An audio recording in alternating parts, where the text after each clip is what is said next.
What's going on, everybody? How you doing? Today we are starting an album that I'm kind of excited to get to, and I want to start here specifically because we did a song off of this album.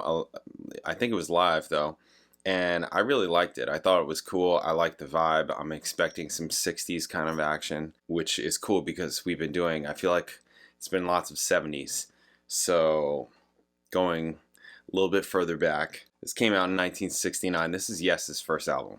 Okay, and we'll see where this goes, but I'm expecting this to be pretty cool. We'll see. We'll see. I liked the one song that I did before it was live. It was Looking Around. Today, obviously, we're starting with Beyond and Before, and we're going to do the whole album. It's just 8 tracks. And, of course, this is the first one, so I'm going to read through a bunch of information, so skip ahead or whatever.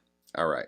If you're new here, please subscribe, check out my videos, all kinds of videos, reaction videos, bass videos, music videos. I do donation requests. You can check out all the information for that is in the description below. Check it out. Lots of stuff in the description. Check it out. Okay, so Yes is the debut studio album by English rock band Yes, released July 1969 at Atlantic Records. After forming in the summer of 1968, the band toured extensively across the UK with sets comprising both original and rearranged cover versions. They signed with Atlantic in March '69 and aired at Vision and Trident Studios in London to record their first album, Yes, and the album's called Yes, right? Self-titled. Includes covers of Every Little Thing by the Beatles and I See You by the Byrds. Yes was positively received by critics in the UK and United States, but was not commercially successful and failed to chart in either country. 2 singles from the album were released, Sweetness and Looking Around.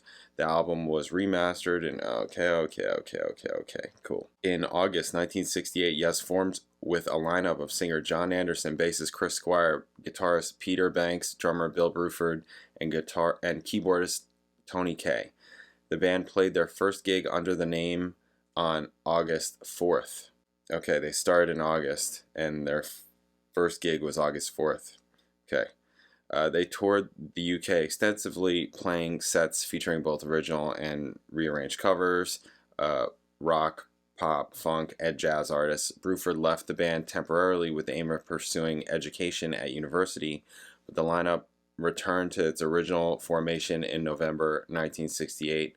In the course of the search for a record label, manager Roy Flynn and Atlantic managing director Frank Fenter secured a deal to have Yes audition at the Speakeasy Club in London for Ahmet Erkin of Atlantic Records. The gig was a success, and news of the band's signing to the label were reported by the press in March 1969. With their contract secured, Yes recorded their debut album in the spring of '69, mostly at Advision with additional sessions at Trident Studios in London. Anderson and Banks recalled that the band were in the studio for between 1 and 4 weeks. They were joined by producer Paul Clay and engineer Gerald Shevin and John Anthony at Trident.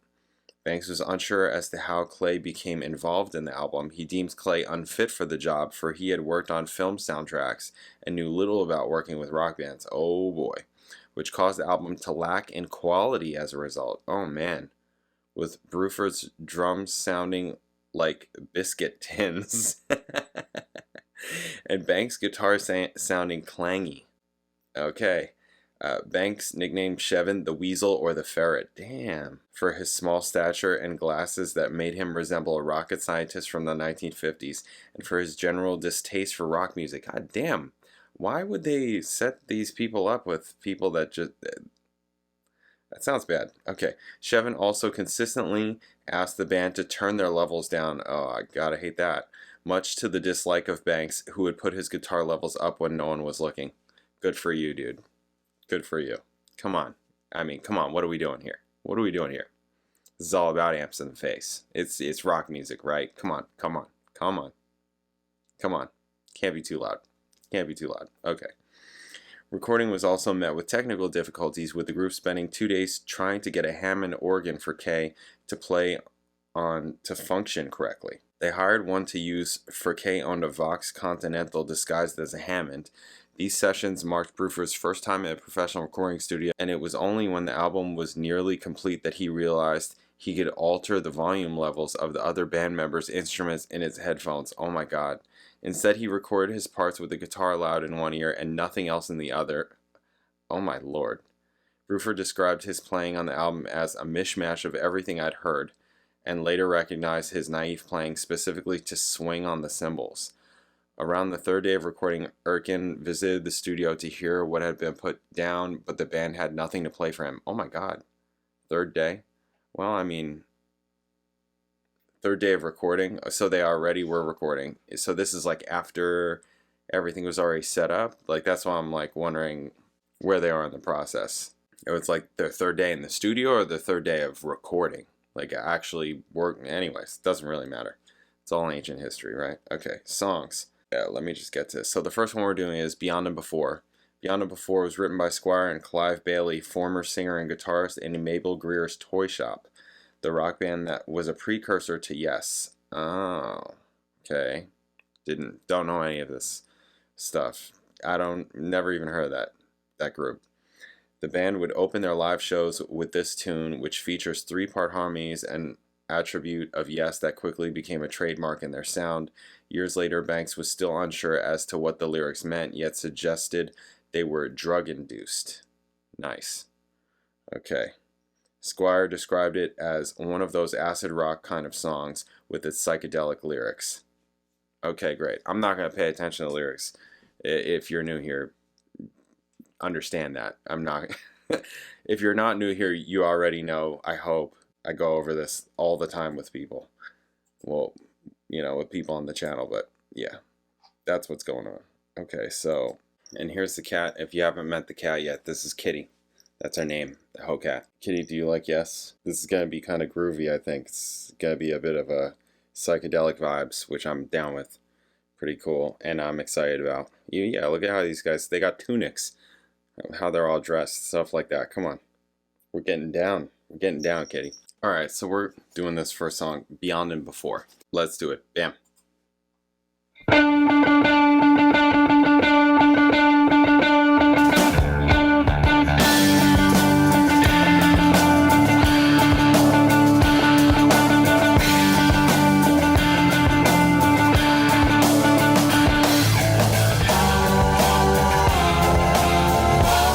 So that was Chris Squire. 60s. I knew it.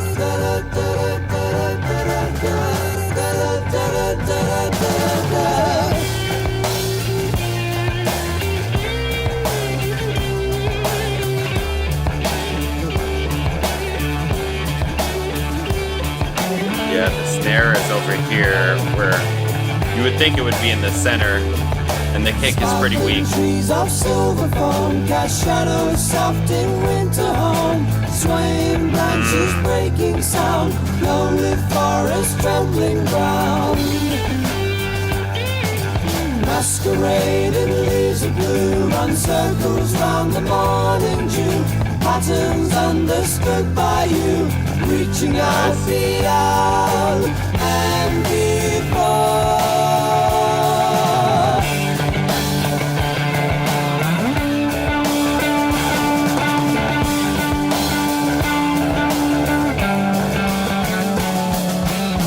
Like gold dust brings mine down to levels hidden underground. Say a few words to the wind, that's all that's left of winter's friend. Reaching the snow in the days of the cold, casting a spell out of ice. Now that you're gone, the summer's too long and it seems like the end of my life. Beyond and beyond. Dig it.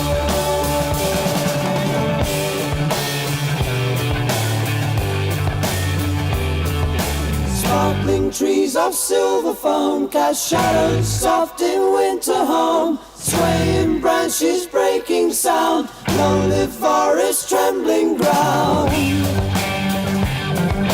Masquerading leaves of blue run circles round the morning dew. Patterns understood by you, reaching out beyond and before.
Bass is pretty loud, I gotta say.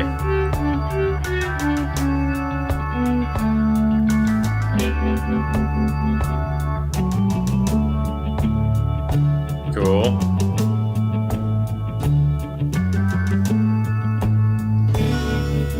Time like gold that brings mine down.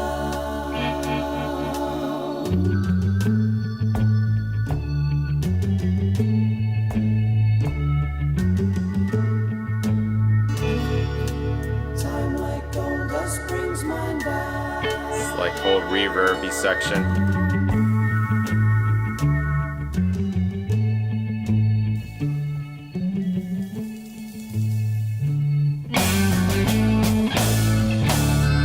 Nice. Had to throw that in there at the end. Yep. Nice. Yeah, this is exactly what I expected. And I'm here for it. Yeah. Dig it.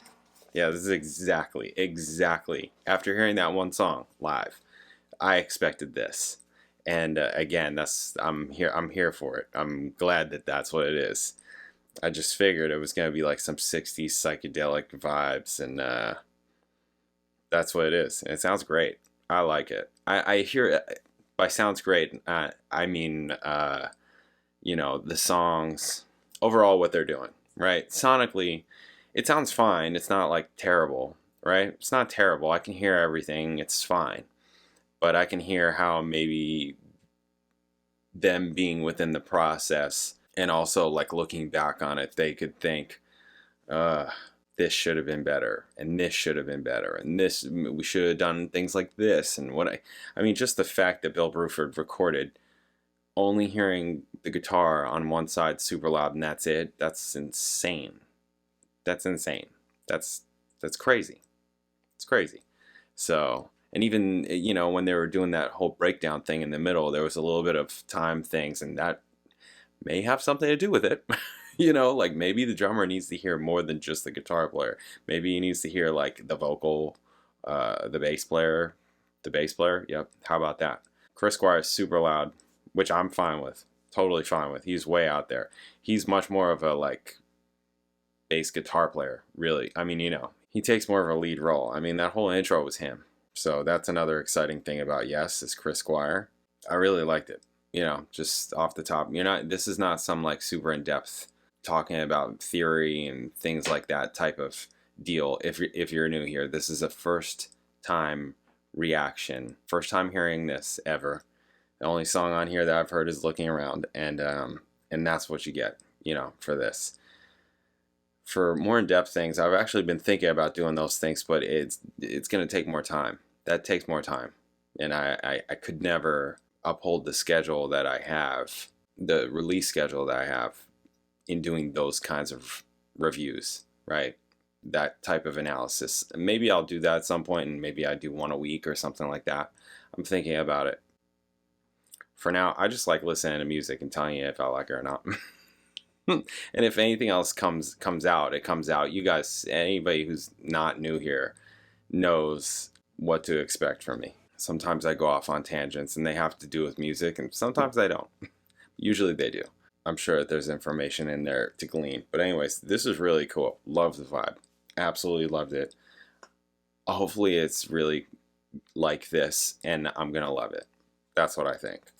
There's a bit of like, you know, because it's 60s, so there's a bit of, and UK, so there's a bit of like Beatlesy kind of sounds. I'm not saying that they sound like the Beatles, you know, like musically or whatever, but there's a little bit of that like kind of psychedelic, the later Beatles stuff that's in there, like a little bit of that vibe. I like that stuff. That's the Beatles that I like, right? More than like the early Beatles. The early Beatles is fine. I'm more okay with it now, but like when I actually got into them, I was like, oh yeah, these guys are great. It was like when they're doing drugs and just holing up in the studio. I like that stuff. Yeah, the snare was panned off to the left a bit. That didn't have like some incredible sound or anything, and the kick was kind of weak, I thought. I didn't catch anything else sonically. Maybe I will in other songs, but that's just what I caught right off the bat. I'm like, okay. I don't think it sounds terrible though. I don't. So up next is I See You, which is a cover, right? That's the Birds. Yes. Catch you on later.